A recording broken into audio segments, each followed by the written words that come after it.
I recently discovered that PokeRogue actually has a hardcore mode, which essentially means that your Pokemon cannot be revived after they faint.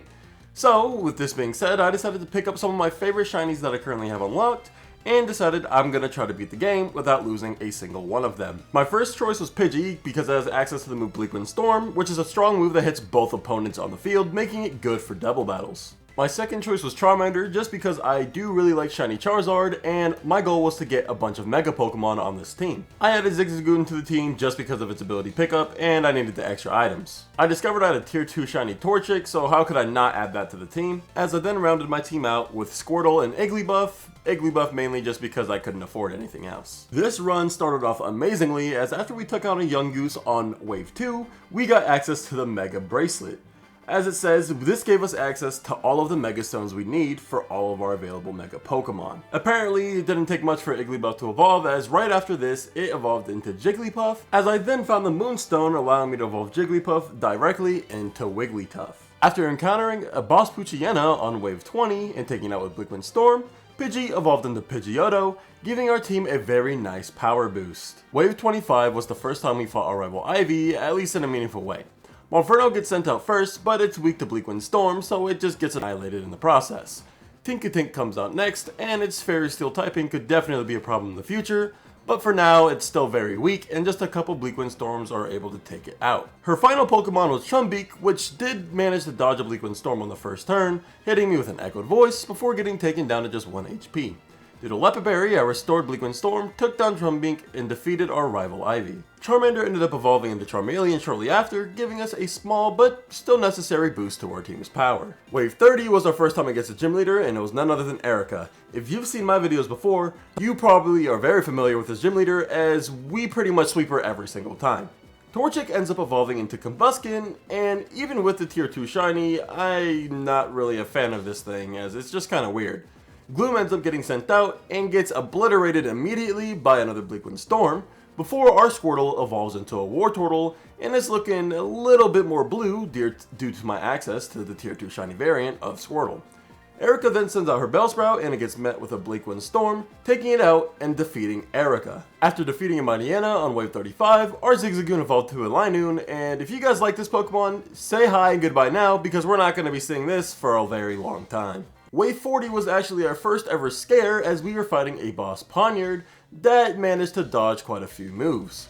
After taking an insurance, Pidgeotto gets dropped down to just 20 HP as I was forced to switch. Granted, my entire team was completely healthy, so I was never going to lose this, but that was still the first time that my Pokemon got anywhere near the red. Not too long after, our Pidgeotto actually ended up evolving into Pidgeot, and I must say that the shiny variant of Pidgeot looks amazing in my opinion, being a completely gold bird.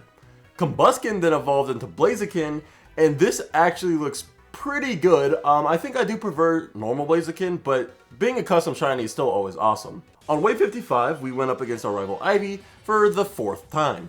She now has an Infernape as I send out my own firefighting starter in Blaziken. She sets up a substitute, which I immediately take down with Zingzap before I get hit with a Mach Punch, retaliating with another Zingzap. One more Zingzap was more than enough to take down Infernape, as my Blaziken only managed to get down to about half HP throughout the entire fight. After denying Linoon, as you know I'd always do, I decided to switch in against this Dondozo. Blaziken likely couldn't take a Wave Crash, so I had to come up with something else. Dondozo goes with Dive, which I managed to just protect stall with Wartortle, before going for a Hydro Pump, doing very minimal damage. Dondozo ends up dropping both my attack and special attack as I go for Armor Cannon, which did absolutely nothing but make me more susceptible to Dondozo's attacks. After dodging another dive, I decided it's probably a good idea to switch my Pokemon out.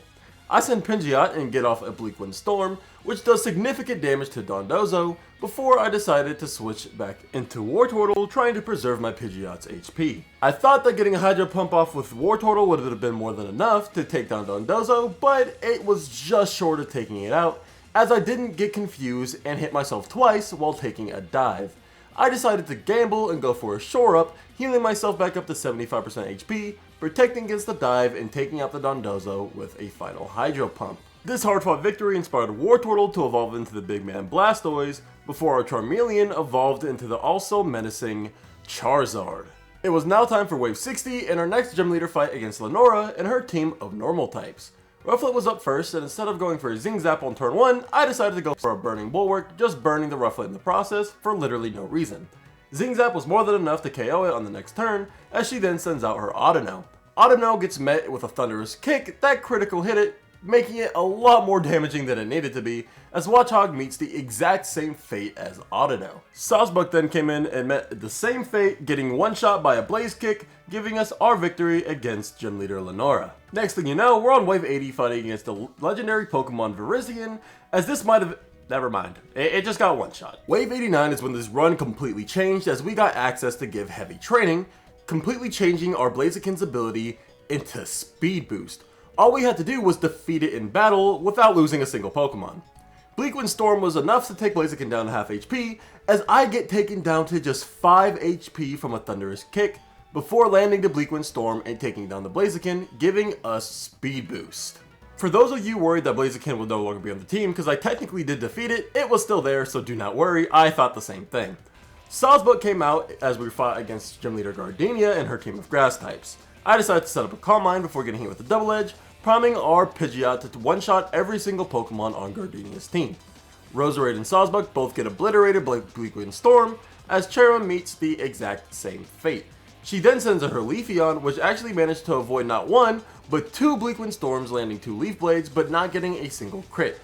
I ended up taking down Leafeon with just 1 Bleakwind Storm, and I was a little bit nervous due to Pidgeot being in the red. Torterra came out, but was so slow that it also got one shot before doing any damage, as I took down Leader Gardenia pretty easily. Our first test of strength came on wave 95 against our new and improved rival Ivy's team. She sends an Infernape first, as she then switches into Tinkaton that gets hit with a Feather Dance, dropping its attack stat by 2 stages. Due to this being true, I decided to switch into Blaziken, going for a Blaze Kick, which actually ended up hitting the Dondozo. I do get the speed boost, so I go with a Zing Zap, which wasn't enough to take out Dondozo, but luckily for us, we did get the flinch. Toucannon immediately gets one shot by Zing Zap as we get yet another speed boost. Infernape comes out, and now it's the battle of the firefighting starters, as she actually terrestrializes into a pure fire type, getting one shot by Thunderous Kick. Now it was time for Volcarona, and I decided that I should probably keep Blaziken in, going for a Blaze Kick, which did actually one-shot Volcarona. One more speed boost put at +5 as Tinkaton comes back in and goes straight back down, meeting another Blaze Kick. This left only one Pokemon, Dondozo, and after a single Zing Zap, Dondozo went down and we defeated our rival Ivy. The very next wave we actually encountered a Greedent, which took every single one of our berries from all of our Pokemon. I decided that I was just going to battle it and try to get back some berries, which ended up being kind of a hard fight. Greedent ate every single one of its berries before the fight, giving it a ton of boosts. Thunderous Kick only did enough to take down 1 HP bar, as Thrash did about the same amount of damage to me.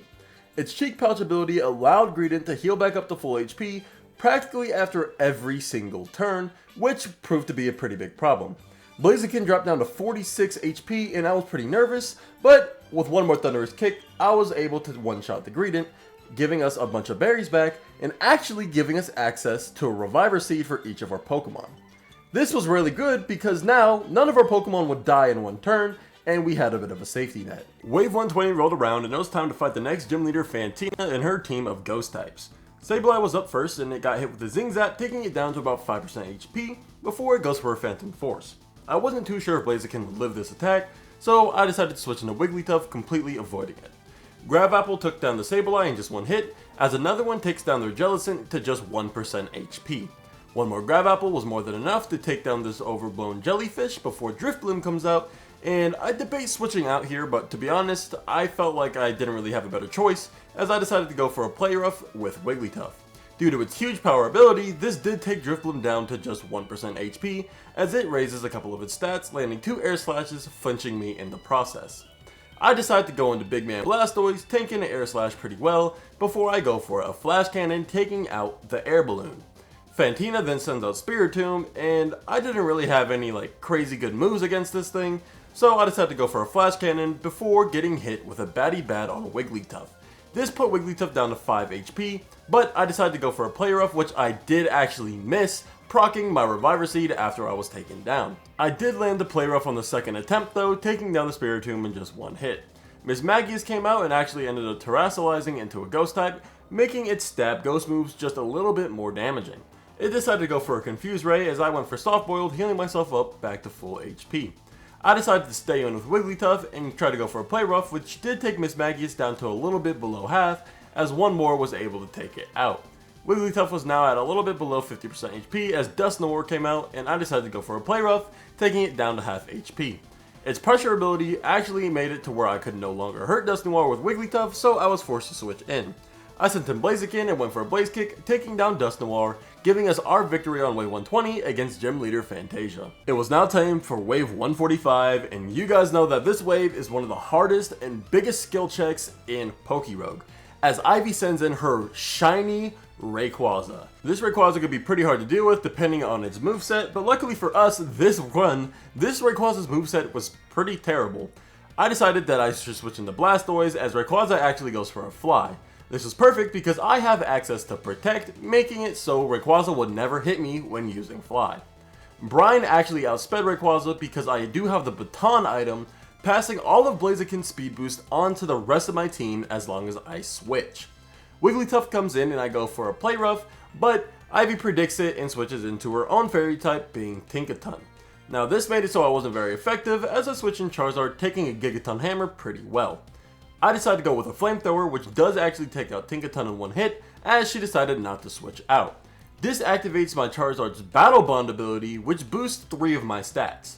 This is great because I still do have that Baton item, which makes it so I'm basically using Baton Pass anytime I freely switch.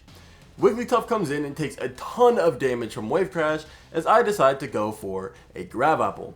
I did have a second Reviver Seed on Wigglytuff though, so I do manage to live once again, defeating death and taking down the Donzozo with a Grav Apple. Volcarona comes out and Wigglytuff can no longer escape death, so I decide to send in Blaziken. I go with a Zing Zap, which actually ends up hitting the Rayquaza instead of the Volcarona, which was great for me because it took Rayquaza down to its final HP bar, and one more Zing Zap was enough to take it out completely. With all the speed boosts, Blaziken was basically unkillable now as long as I was able to one-shot, and thanks to all of the boosts from all my other Pokemon's abilities and the Baton, I was pretty confident that no matter what I did, I would take out the rest of this team. A Thunderous Kick took down Infernape to half HP, as it takes me down to half with a Fiery Wrath. With one more speed boost, I was able to critical hit Thunderous Kick this Infernape, taking it down, leaving Ivy with only her Volcarona. Volcarona was not too much of a threat to Blaziken though, as a Zing Zap took it down to about 20% HP, meaning it was only one attack away from death, as one more Zing Zap was more than enough to take down this fiery bug and defeat Ivy. The rewards from this fight were great, as I actually got access to Max Mushrooms, allowing me to G-Max any of my Pokemon. The only Pokemon I had with the G-Maxes though were Blastoise and Charizard, and I decided to actually go with G-Max Blastoise. The reason I did this is because it actually picks up the Steel type, which is very useful against most Pokemon. On wave 150, it was time to fight Gym Leader Kathy, as I took down Shedinja in just one hit because I had a super effective move. Her team of Bug types probably wasn't going to be much of a problem, as Bug is known as the weakest type in Pokemon, especially defensively. Taking down 3 of her Pokemon with one turn and getting +3 speed, she then sends out an Ursaluna, which does Terrasilize into the Bug type, as I go for a Burning Bulwark. This ended up not mattering though, as Ursaluna was holding a Lumberry, meaning that its burn was pointless and I basically just wasted a turn, other than the Protect. I decided to send in Charizard as Ursaluna was going for ground type moves, giving me the +3 speed boost and Aeroblast. Aeroblast is great against every single one of their Pokemon because it is Lugia's signature move and it does incredible amounts of damage. Spite Ups does go down and my Battle Bond procs, giving me 3 more boosts to my stats, allowing Low Kicks to get one-shot by a Flamethrower, and now Ursaluna is the only Pokemon remaining as I go for an Aeroblast, taking it down to about 5% HP. A Thrash actually takes down my Charizard, but I did have the Reviver Seed, so I was able to revive myself and take it down with a Flamethrower, defeating Gym Leader Kathy once and for all. It was now time for wave 165 and our fight against Team Flare boss Lysander. He led out with his Pyroar, which was great for me, as I can just go for a Thunderous Kick, but it actually hit the Volcanion that he had instead. This did take Volcanion down to below half HP, so I decided to go for another one, which actually ended up hitting Zygarde instead. This didn't do enough to take down Zygarde to half HP, meaning that one Earthquake would probably be more than enough to take down my Fire Chicken. I decided to go for a Burning Bulwark, giving me one more turn of speed boost and switch into Charizard, which I then tried to land an Aeroblast, which ended up hitting the Mega Gyarados instead. This did practically no damage, and Mega Gyarados was for sure going to one-shot me, so I decided I would switch. I sent in my Wigglytuff, which did get hit with a knockoff that wasn't very effective, and still did over half my HP, as I was fully prepared to grab Apple and get one-shot by Gyarados. Aegislash was actually switched in on this turn, protecting my Wigglytuff from certain death, as I was able to switch in Blaziken, taking a Tachyon Cutter really well. I decided to go for a Zing Zap, which actually one-shot the Aegislash, as I was trying to predict the Gyarados switch, but you know what, that works too. Zygarde comes out and I go for a Burning Bulwark, giving me a turn of Protect and another speed boost, as I send in Charizard predicting the Earthquake. This is exactly what happens, and I decide to actually go for a Dragon Dance here, as I wasn't sure if Zygarde had anything that would be able to one-shot me. Zygarde does go for Outrage, which takes down Charizard to just 50 HP, as I send in Wigglytuff knowing that Zygarde is now locked in to Outrage. I decide that I need to do something huge here, and I went for a Drain Punch, predicting the switch into Pyroar. This was perfect, as now Wigglytuff had a little bit more HP, giving it just a tiny bit more survivability. But this is when the game completely changed, as I sent in my G-Max Blastoise with plus 6 speed against the Pyroar, going for a shore up. Now I could just set up my iron defenses, making this wall completely impenetrable. With a combination of shore ups and iron defenses, there was nothing that Lysander could do to take down my massive Mega Turtle. One body press is all it took to take down Mega Gyarados, completely obliterating it in the process. Zygarde comes out and also gets hit with a body press, but takes it a lot better than Gyarados, taking 3 body presses to take down this legendary lizard. After Zygarde went down, Lysander was left with only a few more Pokemon, and Mienshao was up next. I decided to go for a shore up, as it went for a Supercell Slam, doing basically 0 damage. One body press was all it took to take down Mienshao, as Pyroar met the exact same fate, standing absolutely no chance. His final Pokemon was of course Volcanion, which also got body pressed into oblivion, securing our victory against Team Flare boss Lysander. It was now time for our final gym leader fight of the entire run, and it was none other than Erica with a shiny Sawsbuck. Now this doesn't really mean anything, as it's still just a Sawsbuck, but it's still cool to see that the trainers can actually have shiny Pokemon when you're facing them. Blaziken gets sent in, and of course with its speed boost ability, there was basically nothing that Erica was ever going to be able to do to take down my Fire Chicken, as it just gets stronger with every single turn. Sawsbuck gets taken down with one kick from Blaziken, as Tangrowth comes out and meets the exact same fate, getting critical hit, which was complete overkill by the way, and my Leppa Berry restored my Blaze Kick, allowing Blossom to join all of its friends in the grave, defeating Erica. It was now time for Wave 182 and our first fight against Elite 4 Crispin and his team of fire types. I decided to go for a Thunderous Kick against Rotom Heat, forcing a flinch and a defense drop, meaning that one more Thunderous Kick would have been more than enough to take it down. He actually sends in Talonflame here though, but with one Zing Zap I was able to take it out without taking any damage, giving our Blaziken plus 3 speed boosts. He sends in his own Blaziken, so now it was time to see whose Fire Chicken was better. One Blaziken actually took theirs down to half HP, as it procced the Defiant ability, which allowed their Blaziken to get me down to just 1 HP. After eating a ton of berries though, I was super beefed up, and a Thunderous Kick was more than enough to take down the Blaziken in just one more turn. If you guys haven't noticed by now, Blaziken with Speed Boost is one of the most broken Pokemon I've ever used in any run in general, not even just the ones I've recorded. One more Thunderous Kick was enough to take down Rotom Heat in just one turn, as Darmanitan came in, which was a bit threatening, but I was able to one-shot it with another Thunderous Kick, due to me being at least plus 3 in most of my stats. Magmortar came in and met the exact same fate, as now it was just left up to Exeggutor, but I knew it would Terrasilize into a Fire type, landing a critical hit Thunderous Kick, taking out Crispin. Now next up was none other than Elite Four Amaris and her team of Steel types. I went with a Blaze Kick, which I thought would be enough to one-shot Skarmory, but I was wrong, as now I took a Brave Bird, taking me down to just 1% HP, but I had a ton of berries giving me a ton of boosts, similar to the first battle against Crispin. I then go for another Blaze Kick on Ranunculus, which actually Terrasilize into a Steel type, guaranteeing its death that turn. A Citrus Berry healed me up to over half HP, as Empoleon was then sent in, but got critical hit by Zing Zap, taking it out in just one turn. Blaziken is blowing through all of this Elite Four right now, as critical hit after critical hit allows me to one-shot every single one of Amaris' Pokemon up to this point. Dugtrio came in and met yet another critical hit, taking out in just one turn, attempting to drop my speed, but it doesn't matter because I have speed boost. Thunderous Kick landed another critical hit, which meant we critical hit every single one of Amaris' Pokemon, guaranteeing our victory. We then found the Charizardite X, which of course we were going to pick up and apply it to our Charizard, giving us access to Shiny Mega Charizard X. I must say, this Shiny looks sick with the Pixel Sprite. Now it was time for Wave 186 and going against Elite Four Lacey and her team of Fairy types. Blaze Kick did not hit the Whimsicott, but instead it hit the Primarina, but with a Zing Zap, I took down the Seal in just one hit. With another speed boost, I'm now +2 speed, meaning I would outspeed basically anything that she could throw out at me, as I do take a Moonblast pretty well as it's just neutral damage due to my fire typing.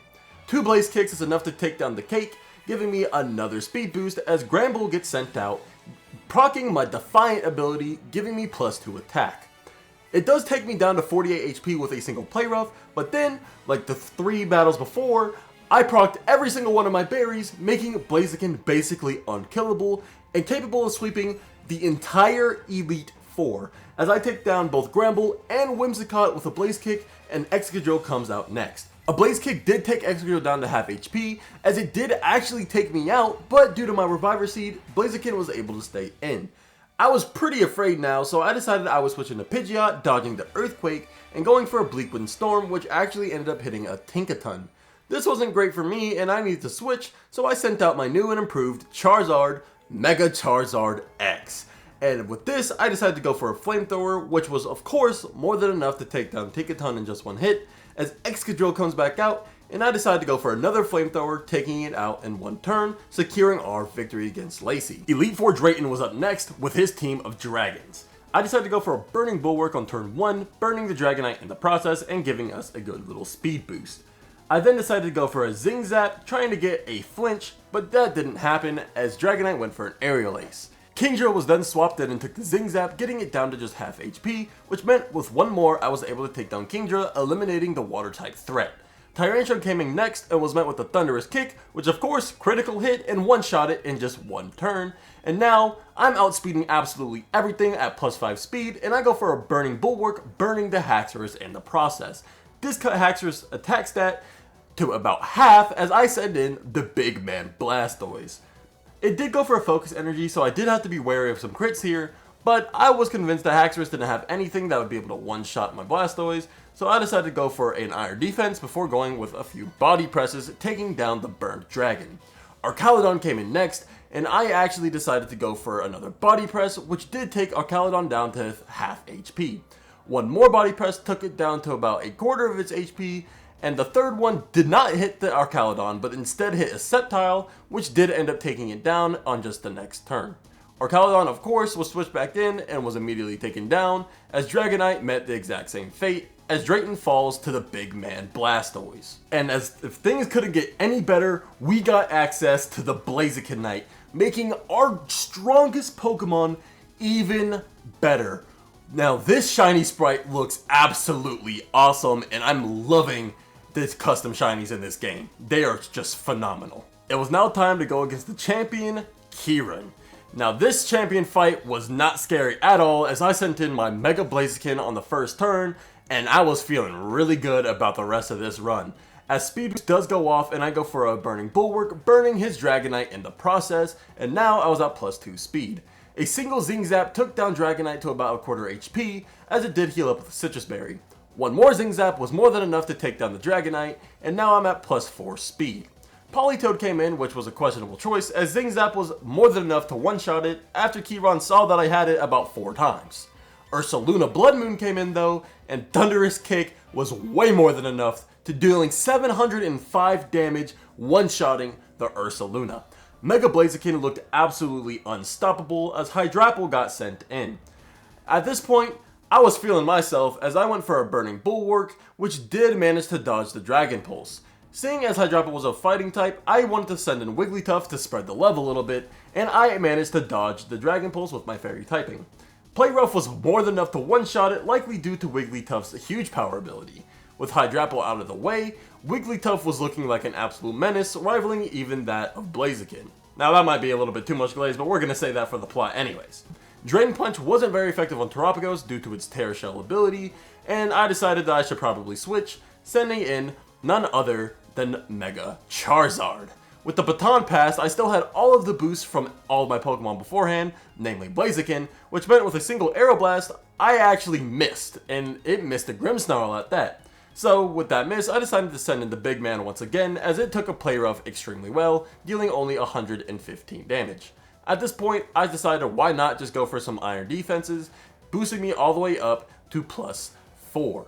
At this point, I was like, why not? Let me go for a +6, and then I could just body press everything into oblivion, after getting a Shore Up off, healing me up to full HP. I understand that this was a bit overkill, but you know what? It was a champion fight, and I'm gonna give it my all, right? With 2 more body presses, it was over, and Champion Kieran was defeated. As if my team wasn't strong enough, I decided to re-roll on this turn, and I ended up getting the Pidgeotite, giving us the final Mega that we needed for our team, evolving our already nice looking Golden Bird into one of my favorite Megas, Super Saiyan Pidgeot. You cannot tell me this does not look like Goku, just look at the hair. It was time to test our full power team against none other than our rival Ivy for the final time this run. The matchup of the firefighting starters lasted not very long, as Mega Rayquaza was switched into almost immediately. I go for a Thunderous Kick here, which actually took Rayquaza's health bar down to its first one before his second one took it to half HP. Rayquaza went for Fly, but I had Burning Bulwark, which basically just meant this Rayquaza could do no damage to me, as I would constantly have it burned. It did have a Lumberry, so its burn went away, but another Thunderous Kick was more than enough to drop its defense and flinch Mega Rayquaza, guaranteeing Blaziken to take it out the next turn. With Mega Rayquaza out of the way, there was basically nothing that Ivy could do to stop me, as a Mega Blaziken with Speed Boost was just too much, especially paired with the Baton. With the Baton active, I was gonna outspeed with my entire team, including Gigantamax Blastoise. So I decided to just keep going for some Iron defenses, as I kept healing my burn because I had access to the Berry Pouch, which meant that my Lumberries kept getting restored. If you want to count, I think I got burned about 5 times, and I healed every single one of them because of the Berry Pouch. I was now +6 defense, but for some reason, I wasn't doing very much damage to Dondozo despite using Body Press with max defense. If anyone wants to explain that to me down in the comments, please feel free, as I couldn't really figure out why this was happening. But all I knew was that this thing could not kill my Blastoise, so I was going to sit here and click Body Press until I couldn't do it anymore. So this stalemate lasted a little bit longer before eventually the Dondozo did go down. Ivy sent in her Infernape on this turn, so I decided that I would switch in to my Mega Pidgeot. Pidgeot actually gets hit with a Thunderbolt on this turn, because for some reason Infernape has Thunderbolt. I didn't even know that was possible. But he ends up switching into Tinkaton, which takes the Bleakwind Storm, taking it down to a quarter HP, which meant that I could just go for another one, taking down Tinkaton the very next turn, despite not being super effective. Infernape comes back out, and a single Bleakwind Storm, which wasn't even super effective, one-shot it. Mega Pidgeot was going insane, as it also one-shot Toucannon, leaving Ivy with just one last Pokemon, being Volcarona, which of course went down to the Storm. And that was how we beat Ivy for the last time this run. It was now time for the final fight of the run against Eternatus. And I'm pretty sure that you guys know how this one's gonna go, so please, if you enjoyed this video, make sure to hit that like button and hit that subscribe button, as we're on the road to 1,000 subs. And for all you Linoon fans out there, here you go. Linoon comes in and gets the paralysis off on Eternatus, doing its only damage of the entire game before getting obliterated by an Eternabeam. Linoon, you will not be forgotten, as I use you in almost every run. Mega Charizard X came in, and I decided to go for a Dragon Dance while Eternatus was recharging. With a single Dragon Claw, it was more than enough to activate Eternatus Eternamax form. Getting a ton of boosts and stealing my Charcoal, Eternatus was now up against 2 of my strongest Mega Pokemon. I go for a Burning Bulwark with Blaziken, but it didn't matter, as it targeted my Charizard, taking me down to 1% HP. I decided to go for a Dragon Dance on Charizard, trying to predict an attack on my Blaziken this turn, as I decided to go for a Thunderous Kick on the Eternatus. Eternatus did actually attack my Charizard though, so it went down this turn. It was now time for Blaziken to shine as I sent in my Mega Pidgeot to assist it in its aid. Mega Pidgeot had access to Tailwind and Feather Dance, which allowed me to outspeed and drop Eternatus' attack every single turn as long as Pidgeot was alive. So this combination of Pidgeot and Blaziken was absolutely lethal and would lead me to victory. All I did throughout this entire Eternatus fight was spam Thunderous Kick, Feather Dance, and the occasional Tailwind when necessary. The bad thing is that Eternatus didn't really take too much damage as it was just so bulky and kept stealing all of my items off of Blaziken due to its mini black hole item. I keep going with another Thunderous Kick that gets Eternatus down to its second HP bar and causes a flinch, meaning that nobody takes any damage this turn. I then went for another Feather Dance and a Burning Bulwark, which actually ended up not blocking the Dynamax Cannon, which took Pidgeot down to 1% HP. This was kind of scary, but you know what? All heroes have to lose eventually, as after landing another Bleakwind Storm, Pidgeot does get hit, but it still has its Reviver Seed all the way back from about wave 142 in that Greedent. So really, the Greedent is the greatest hero of this entire run, as those Reviver Seeds came in so clutch throughout this entire time. With another Bleakwind Storm and Thunderous Kick combo, it was finally over, as with one last hit from the Storm, Eternatus could not handle it, and it went down, securing our victory, and that is how we beat hardcore PokeRogue for the very first time. If you guys enjoyed this video, please make sure to leave a like and hit that subscribe button, as I really do appreciate it. And we are on the road to 1K subs. I really can't believe it. And yeah, a lot more hardcore runs coming up soon with a lot more difficult teams, as this one was kind of a steamroll. But I hope you guys enjoyed, and I'll see y'all next time.